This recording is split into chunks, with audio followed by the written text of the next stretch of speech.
We are here not only to talk about the importance and the game-changing nature of using data to run your business, but we're also celebrating the launch of 409 Solutions.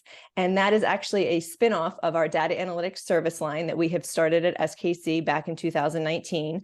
And now it is its standalone company with 3 employees. And so today is its official introduction to the world and the launch of its website. So we thought it was a perfect opportunity to bring this data analytics to you in our office hours today. So to successfully scale, small business owners need to have a keen understanding of profit margin, employee utilization rates, cash flow projections, and other key business metrics.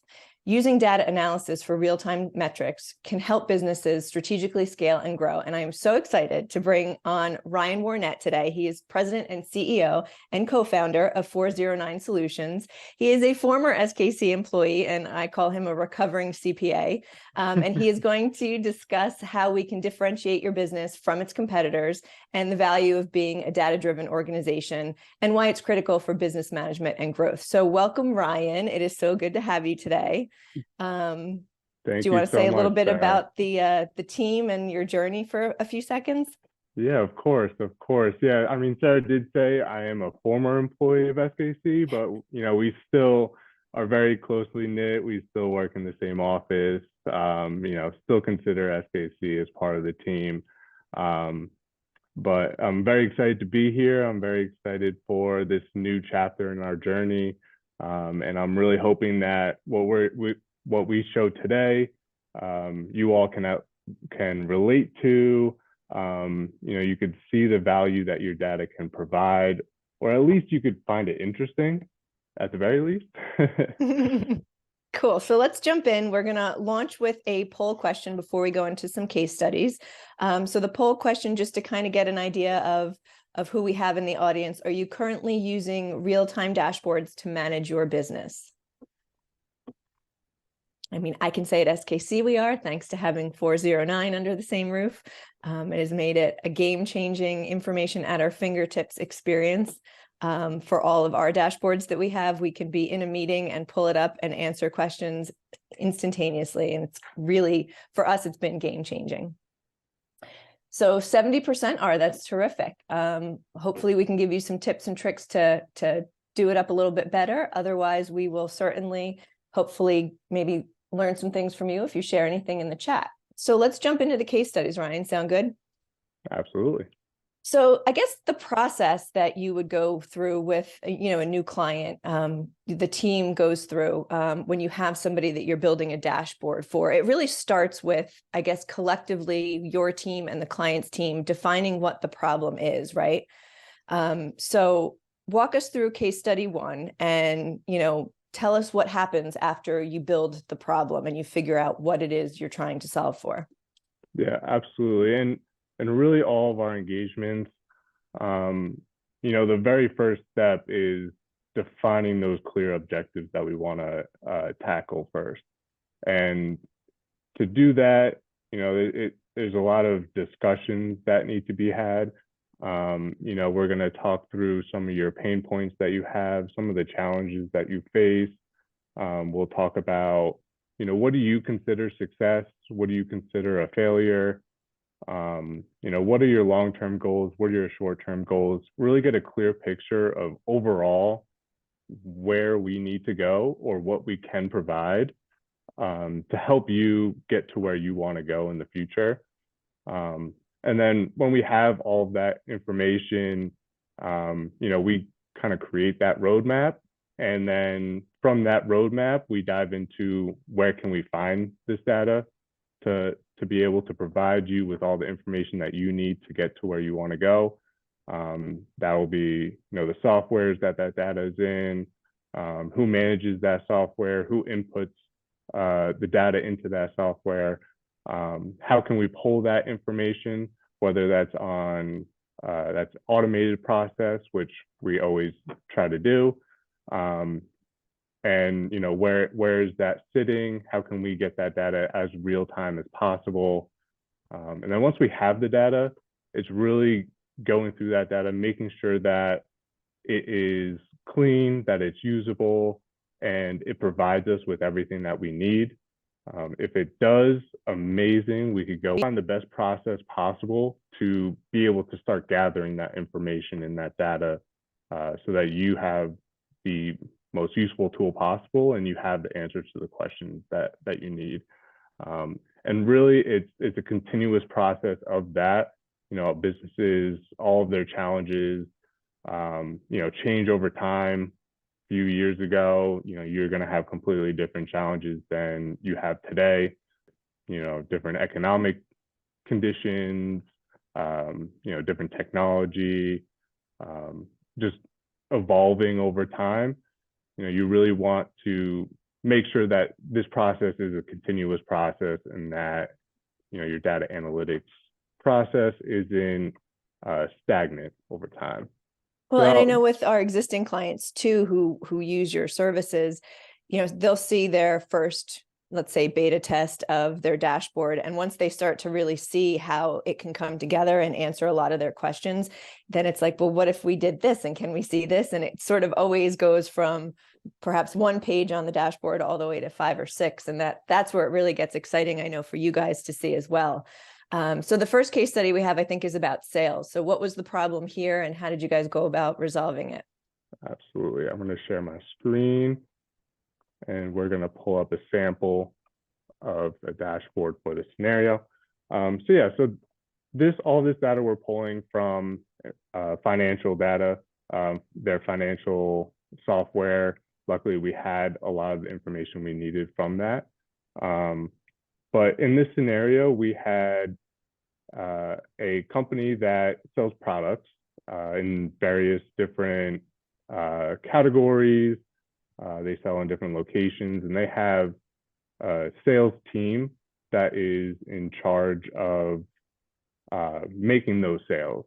And the way they were informing their sales reps to be able to track where they are, get insights into their customers.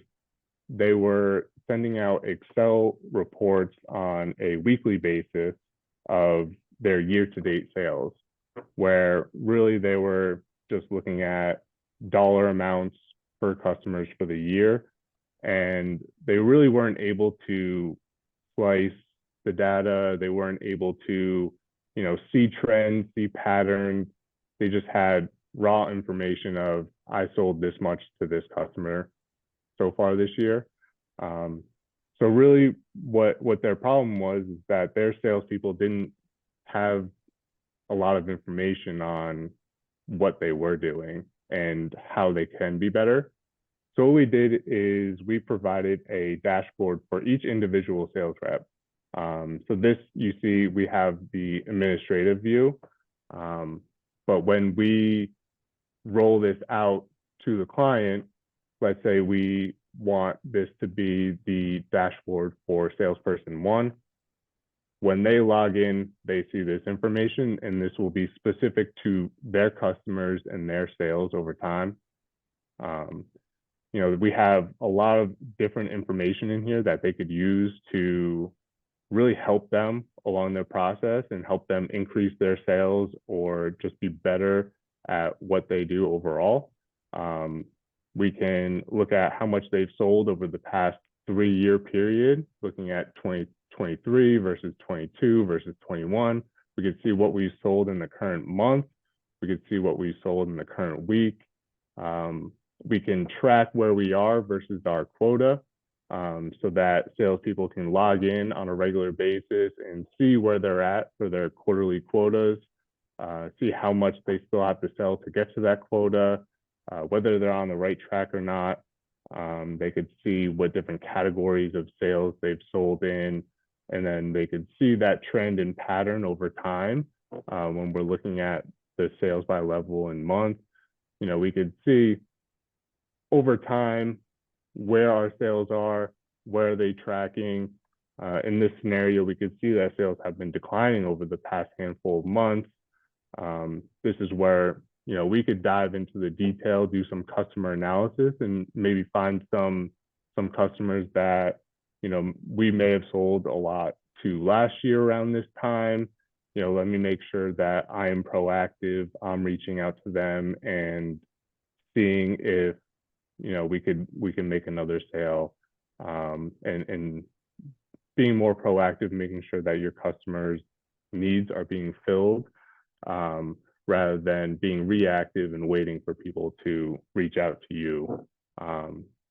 There's a lot of different functionalities here. We can select a specific customer and really dive into specifics if it is a key customer, see their trends. We can go over to sales by customer and product here, and we can look at the specific products they bought in, see the dollar amount in sales, see what the quantity they bought and what the average price is there. Really, this was meant to be a tool for the sales reps to be more proactive and just be more effective and informed when they are having sales meetings or sales calls.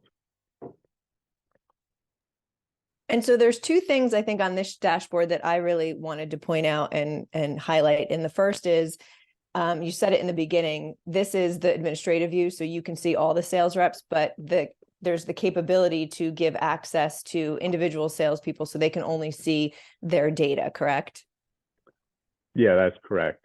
With us, we are the administrators of your dashboards, and we give each individual that has access their separate login, so that when they log in, we can give specific restrictions on the data that they can see. So if salesperson one for that scenario logs in, they'll only be able to see salesperson one specific customer data. And the other thing you highlighted was their, I guess, pain point or their problem was this was a very manual process. It was sent out once a week through Excel. Somebody had to create the Excels to go to the individual salespeople. And now this is something that is literally at their fingertips in real time. I know you have different dashboards that refresh at different times of the day or once a week, but this is now something that is completely automated. Nobody has to spend the time preparing the workbooks or the Excel sheets and sending them out. And it could be on a Tuesday at 10 o'clock at night, they have access to this information and it's updated and it's in real time, which is a game changer when you're trying to make decisions and manage a sales team. Yeah, absolutely. Yeah, this is something that we, depending on the nature of the data and the software that we were pulling from, we could have it in real time. We could have it refresh on a daily basis, a weekly basis, whatever the needs are. We'll work with the software, we'll work with the data and make sure it's as up to date as possible. And yeah, they'll be able to access this from any of their mobile devices or any device that does have internet. Really, that's the main prerequisite would be that you have internet and you could log in and you'd be able to see exactly what you've sold, and who you've sold to and what you sold to them. That's great. So a salesperson could be out in the field waiting to go into an appointment and check their dashboard for that particular client if it's a repeat customer and know all of the information for the past several years. That's pretty amazing. So I know, myself as a business owner, we're probably really good at articulating what our problems are and our pain points, but we may not be very good in understanding the data that we have that can be used to help solve the problems and the pain points.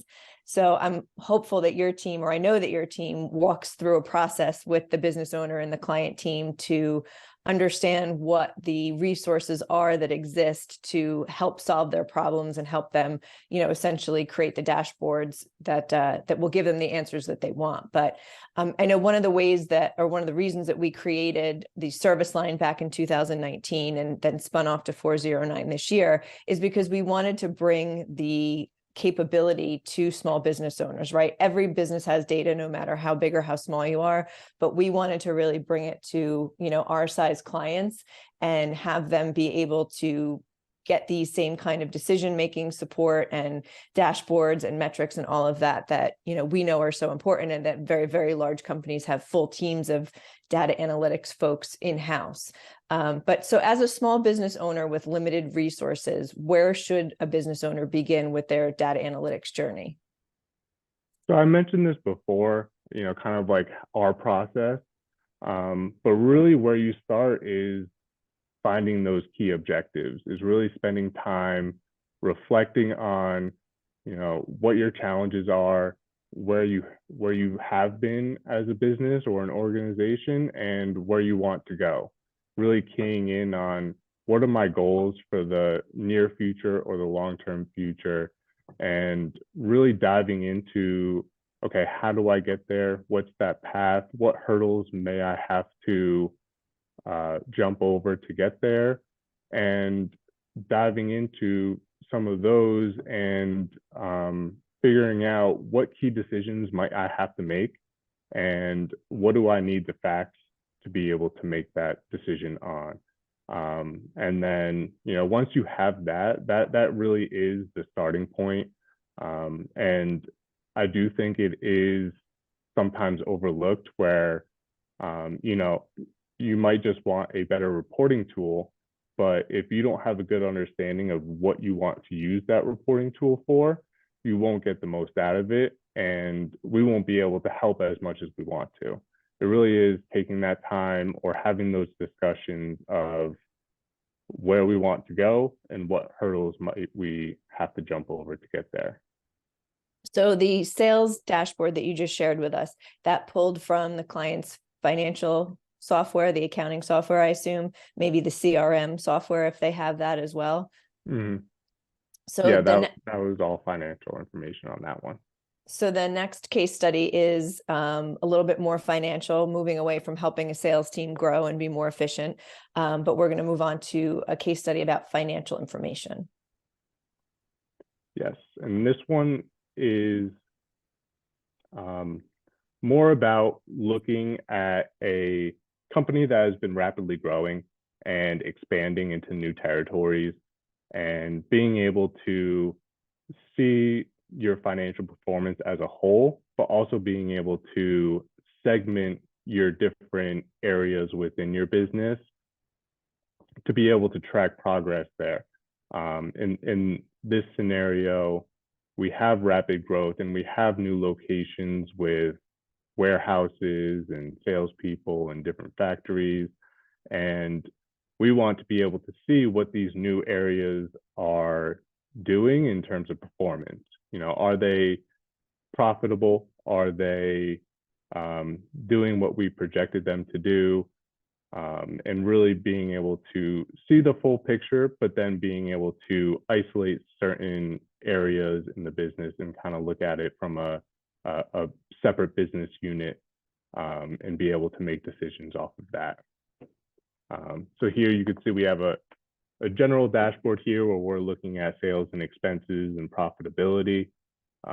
We have the ability to, choose a specific location and see their performance over time, whatever time period we decide we want to look at there. And we could see, who are the top performers, who are the bottom performers. You could see that this is a new location that just started out.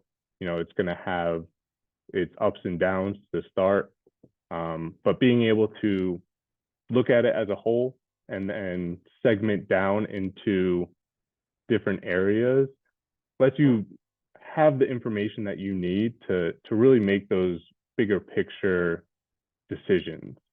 You could access this remotely, so you don't have to go to separate states to kind of see how they are doing and how they're operating. You have all of the facts of the financial performance of that specific location. You could look at sales in that location over time and see if there are any trends that you want to take advantage of, see any patterns that you can better plan for. Just overall having a better sense so that you can manage your growing company with more information, with a tool that can help. And some specific decisions that were made based off of this information was because they were rapidly growing and they were opening up new locations, they had to invest money into those locations to really get them started and get them going and continuing to grow. But there was concerns about growing too quickly and not sustaining that growth and profitability over time. So being able to track what their performance is and where those trends are going, you really had all the information you need to make the right decisions on where it makes the most sense to invest in, and what will be sustainable over time depending on what's needed in the specific location. And so those, I'll call them buttons on the left-hand side that you have there, Ryan, those are what we referred to earlier as pages of the dashboard, right? Correct. And that's where I said, usually we start out with 1 or 2 for what a client has come to you and said that they're looking for. And I don't know that I've seen one that has less than 5 on it. That's probably the minimum that I've seen as far as the pages go, but that's the beauty of it, right? As long as the value is there and the data is giving you the information that you need, you can create more ways to present it and more meaningful things to get out of it. And that's part of why having those clear objectives is so important. Is you'll have a good starting point, and then you'll know what you want to achieve out of a dashboard and out of your reporting tools, and you'll be able to build off of that as new challenges come up, and as you need more information on different aspects to make a really well-informed decision. Very cool. Very cool. So Ryan, how can a business owner who maybe doesn't use a dashboard or really any kind of data analysis in their decision-making processes, how can they integrate that into their business as it exists in a seamless way? So there are a lot of technologies that you can automate your data, whether it's the input of your data, whether it's polling of the data, but where we try our best to help make it as seamless as possible, and pull from the data that you already have and work with your team to create the processes if there needs to be any additions. Our goal is to always automate as much as possible, so there are no manual work steps that need to be done. No person has to go in and pull a report at the end of the day, or compile information together. We're always looking to automate as much as possible, and that's really where you'll find a lot of value in having a dashboard like this. Is you'll always have the information there in front of you. So it's making you more efficient and more effective. Exactly. Excellent. Excellent. So the next case study, I believe, is around marketing information. Absolutely. And this seems to be a very hot topic. See a lot of organizations and businesses that really don't know how effective their marketing efforts are. So in this scenario, we actually have a CRM system and their accounting system, and they work completely separate. 2 different softwares kind of living in their own environment, but they do have common data. You have your leads, you have your contacts of who you're turning into a lead, and you have the information in your CRM of if they become a client or not. And then you have your financial software where you have all of the financial metrics for that specific client, but they're really is no connection there. So in this scenario, we worked with the client's team to make that connection and make a relationship so that we can pull from the two different softwares and really see the full picture from when they become a lead to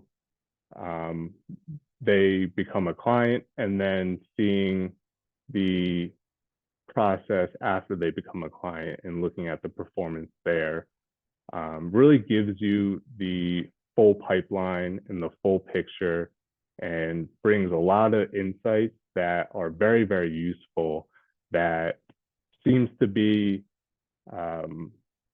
absent in a lot of scenarios.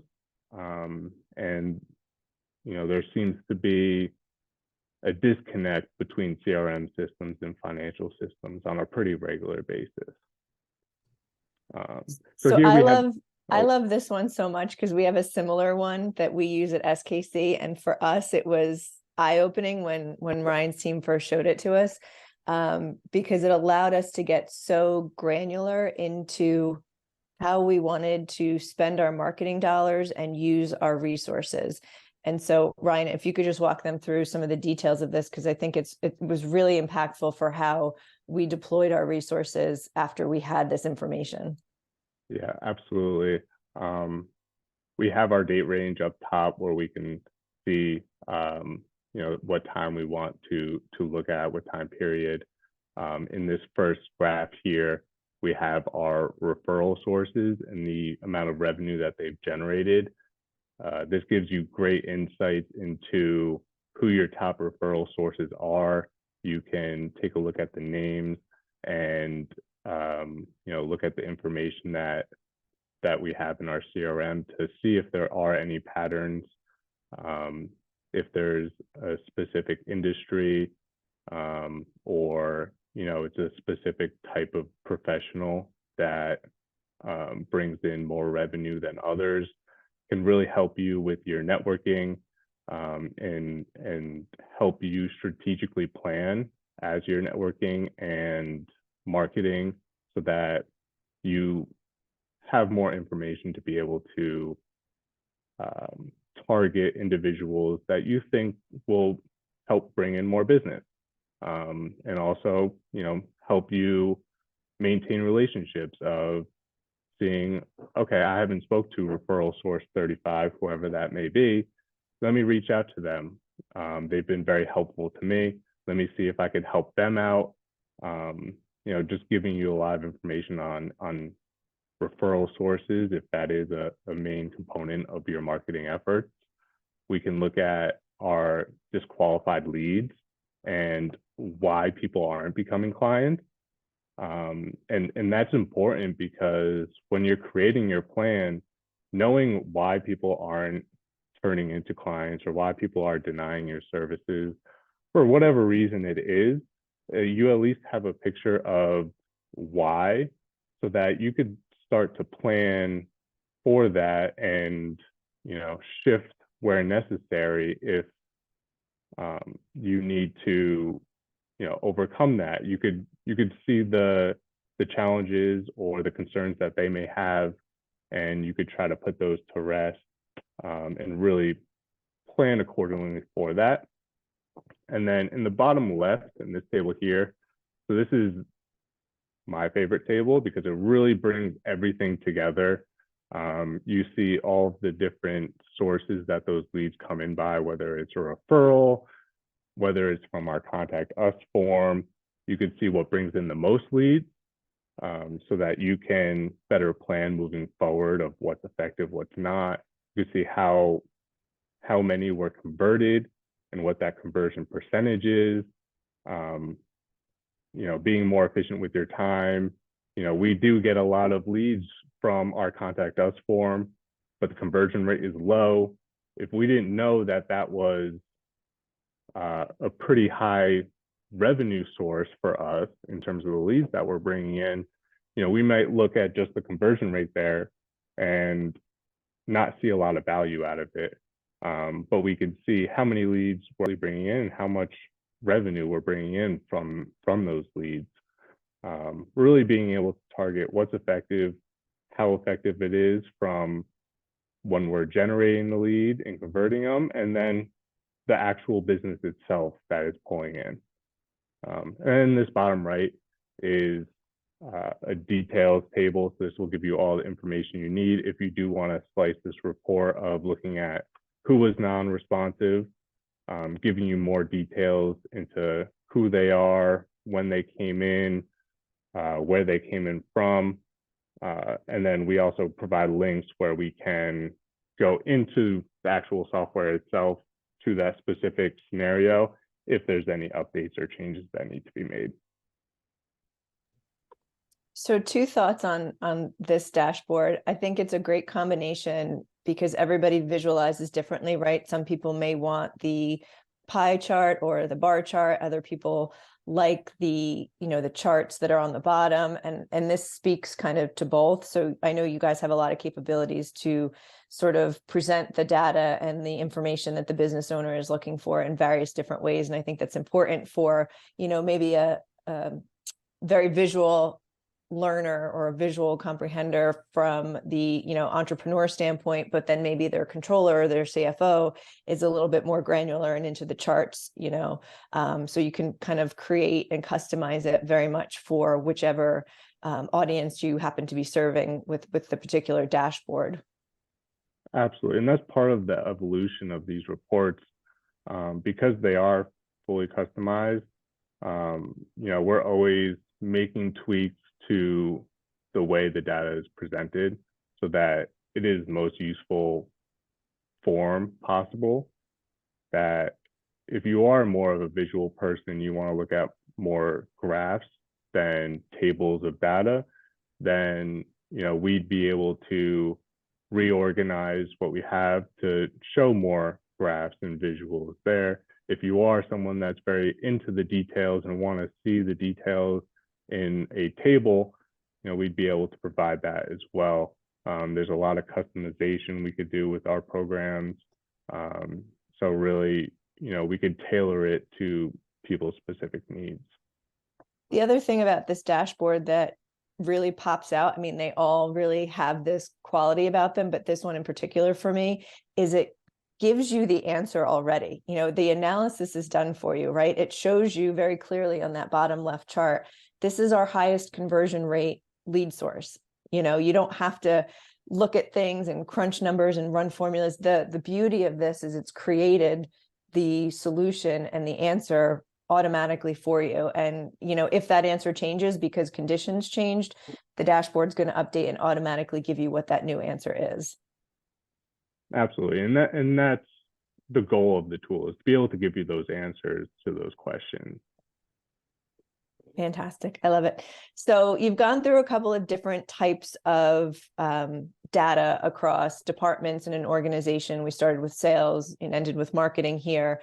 But how can a business owner ensure that their data analytics strategy can actually grow with them as their business grows?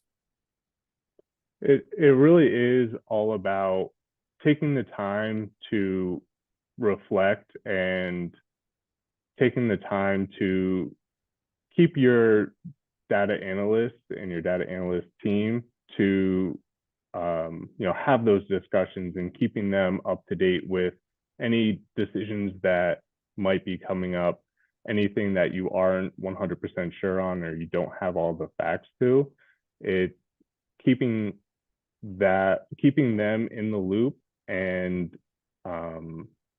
having them in those conversations as well, where they might be able to provide the information that you need for a specific decision, where the business owner, the entrepreneur, the CFO may not know that they have all of the data, but your data analyst team is in the data on a regular basis. They know exactly what you have, what you don't have. So if you keep them in the loop for any key decisions, they'll be able to provide the information, provide the facts needed to really get a clear picture and be able to make those decisions with all the information needed. And I think that that's the most important thing. And I know that you do reviews of the data, at various different points with the business owner and the team again. And that's kind of the building blocks of what we said, where, they start with one problem and one dashboard, and it grows from there based on what they see that you can provide. And it's really that same process, I guess, as their business scales and grows, or they get new software, or they become more automated internally. The dashboard just needs to be changed and modified kind of in tandem with that.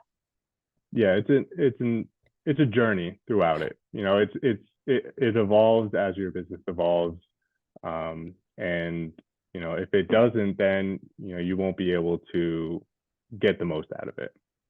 Great. So I think our next dashboard is kind of all about utilization, which I know is a big topic, especially for professional service firms. Yeah, so this is targeting those professional services where the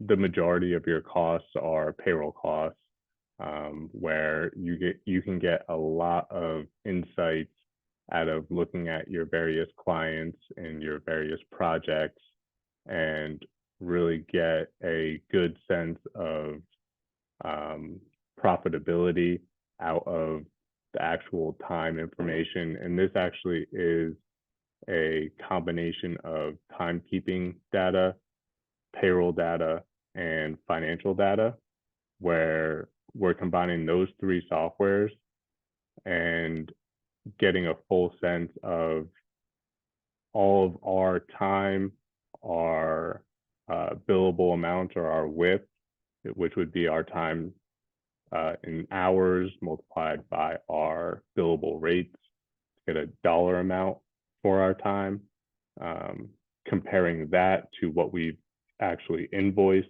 for that time, comparing that to what it actually costs for those employees' time, and getting a full picture of how profitable are our projects, our clients, and being able to solve for various different problems here. This is essentially the key information, the KPIs that you need, the key performance indicators that help you run a successful professional services firm. For this specific scenario, we had a client that was understaffed, and they needed to be more selective with the business that they did bring in. But they didn't want to become less profitable. So they wanted to target the most profitable projects that they do, or the most profitable clients that they work on right now, so that they can get a better sense of what is the best scenario for us. So we have a few different graphs on the top, looking at trends over time, looking at our WIP versus our invoice amounts, looking at our profitability percentages over time. But this table down here is really where you're getting all of the detail that you need.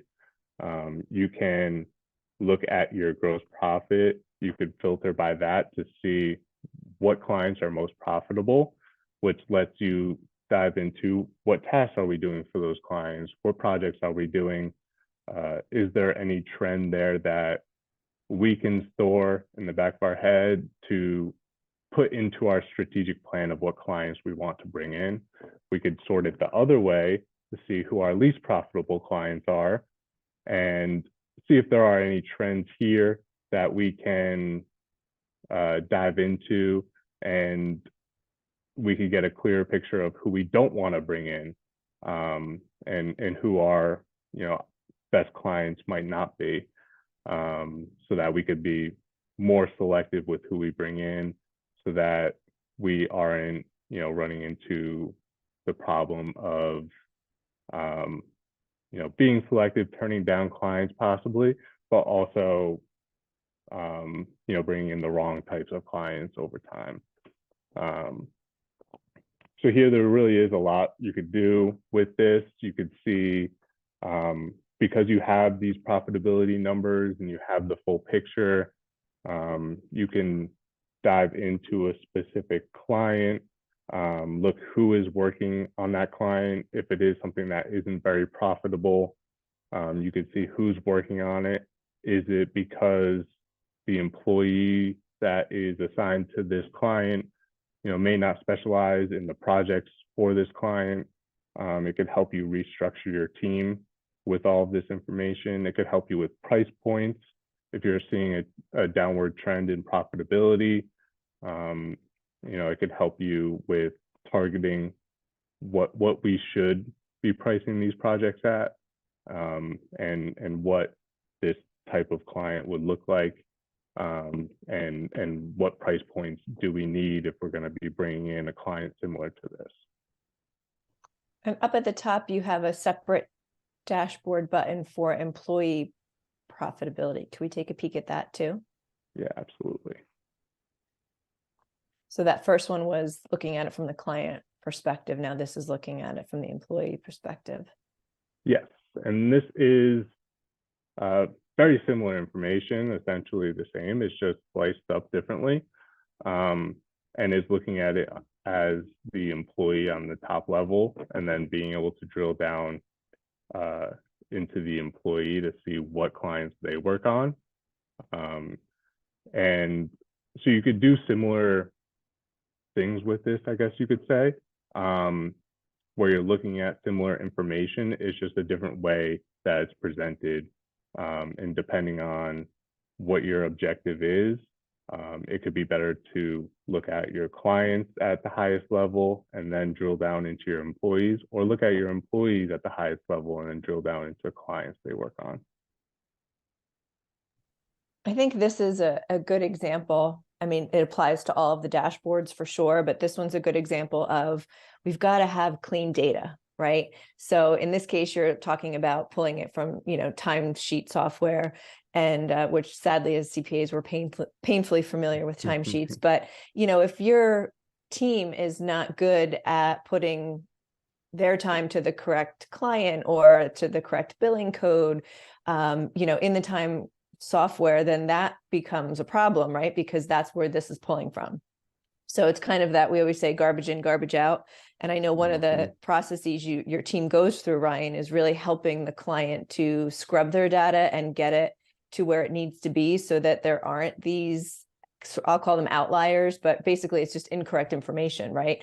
So, it certainly tends to change a lot of the behaviors that happen in your business, because you see what the capability is of the dashboard and you want real data to be used in it. So I think one of the things, if you don't have something like this in your business and you're looking to move in this direction, the first thing is to really make sure that your data is as clean as it possibly can be. And again, a lot of times that's getting people to change the behavior of putting the information in correctly, making sure it's a complete input, and making sure it's an accurate input. And that's a benefit of having that data in front of you and having it front and center and using it, is you'll be able to spot these outliers relatively easily, especially if you are in the weeds with the operations of that, or you have an idea of what it should look like. If it's completely off, then it raises the question of, why is it off? Why does this not look the way I think it should? And it'll give you better insights into what the process is to gather that data. And then we, can work with you to create the best process possible to get good, clean data, and make sure that your team or whoever is in charge of inputting that information has all the steps needed to really confirm that what you have is telling the true story. Great. Excellent. So we'll move on, I guess, to our last case study, which happens to be one of my favorite because it moves out of the company setting, and it actually takes data analytics to the sports arena. I guess, Ryan, maybe we should start with a little bit of background of how you guys even got interested in this, and it's mostly due to Mike on your team. Yeah, absolutely. Yeah, we have amazing employee, Mike. He was a former football player in college, and maintained those relationships over time. And we had the opportunity to work with this football team with their data. They had a concern with a GPS tracking system that they bought for their players to monitor their speed, their player load, getting all of this data about how they were performing, how much effort they were putting in every day, but they really struggled with actually using this data. The software that they had didn't give good reporting tools to be able to pinpoint exactly what they wanted to look at, and it didn't provide the analysis over a period of time. So it was very hard to use the actual data to make decisions and maximize the potential of their players or keep the players healthier. So we were able to connect with them and help them out with presenting the data in a way that they could quickly log in and see exactly where every player is in terms of all of the different metrics that it provides. It could look at and help them make decisions on how hard they should practice and work out during the week, and really maintain player health and optimize their performance over time. So there's a lot of exercise science behind all of this and conditioning and things like that. But essentially the data comes from vests that the players wear, correct, during practice? Yeah. They put on pretty much a I guess you could say kind of like a tank top type of thing under their pads, and it tracks everything for them. So let's take a look at this dashboard.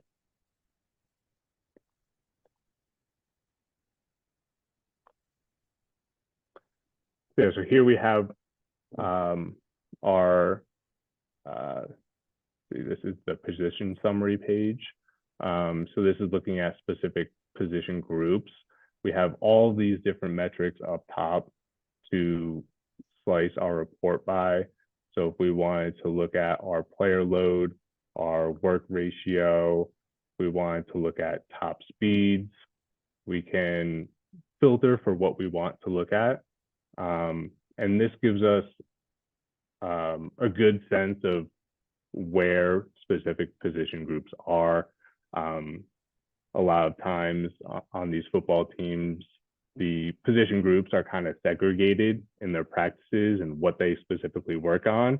So this helps the position coaches really understand, who's working harder than others, who might be at the risk of injury. So we should, maybe give them a little bit more rest than usual. Really gives them a lot of data to work with, and it's presented in a way that they can understand and quickly pinpoint what they want to see in order to make those decisions. So now we're looking at the wide receivers for their player load. Yes. You actually have a pretty, I know that you and Mike went to one of the games that they were very successful in, but it was one of the games that they actually made changes to the practice before based on the data that you guys shared in the dashboard. Do you want to share that story? Yeah, that was actually their very first game of the season. And the 2 weeks leading up to that, they were practicing very hard to prepare themselves for the first game. And they were able to see that their workload was way higher than it should have been. And at that point, they were at the risk of injury. And you want to have your full roster out there, especially for the first game. I mean, for every game, but you want to have your top players out on the field. You don't want them sitting out because of injury. So they were able to see how hard they were actually pushing these guys in the practices leading up to the first game. So they were able to use that information, and they adjusted their practice schedule for the last two practices leading up to the game. And they came out and they won, I believe it was 62-20. They came out well rested and put up a lot of points early. So it gives you that balance and gives you the information to have that balance of making sure we're working the guys very hard, but also not pushing them too hard where that's a risk of injury. Very cool. And I love that we started with the support of a sales team and ended with the support of a football team in our presentation today. Yeah. Ryan, just a couple more questions before we wrap up. And of course, we'll open it to any audience questions if there are any. But, anytime we talk about data and, now you guys are reaching into companies and linking with their data and linking with their software, what's done and what can be done as far as data security and privacy around a client's data? Yeah, so there's a few, I guess you could say, basic steps you could start with, and that's implementing multi-factor authentication, making sure your team or your staff are educated and know what might be a phishing scam or any other hacking attempts. It's always a good idea to make sure that your softwares are updated.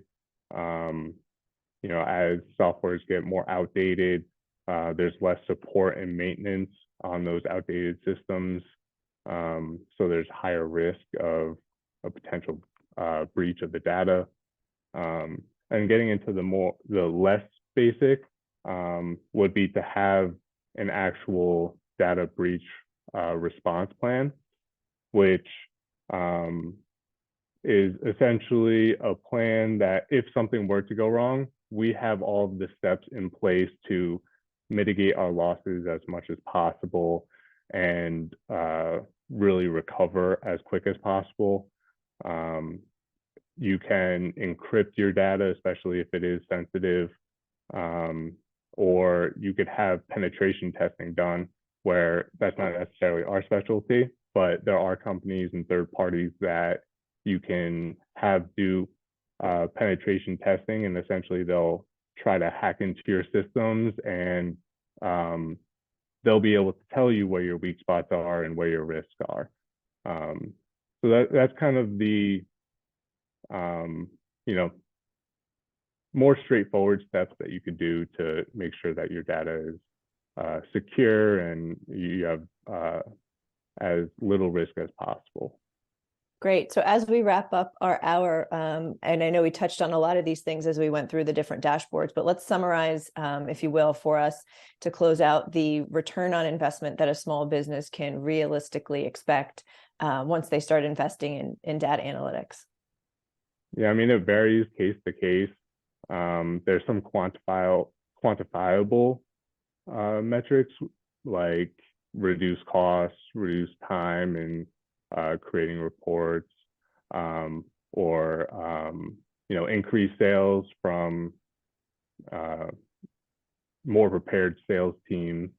But there's also the non-quantifiable return where you have more confidence in your decisions. You have all of the facts, and you have that peace of mind that I know everything there is to know about this scenario, and I know that making this decision will have a positive impact. So there really is that quantifiable, non-quantifiable part of it, and it will vary case to case. Yeah, and I know there's opportunities too for obviously strategic decision making to be accelerated and improved and get more granular, and also enhance customer experience where we have the ability to better understand what the customers want, how they like to be retained, their lifetime value, and things like that. So again, when it talks about deploying resources, we're putting them towards the things that matter the most in getting the best return on whatever the situation is. Yeah, absolutely. All right. Well, Ryan, thank you so much for joining us today. I'm very excited about the launch officially of 409 Solutions. Thanks everyone for attending today. We hope that you seek out Ryan and his team to learn more about data analytics and help level up your business. If you can think of any other topics that you'd like us to cover on office hours, please feel free to email us because we want to keep this as relevant and as important to you as it can be. I thank you all again and have a great Friday and a really enjoyable weekend. Thanks so much.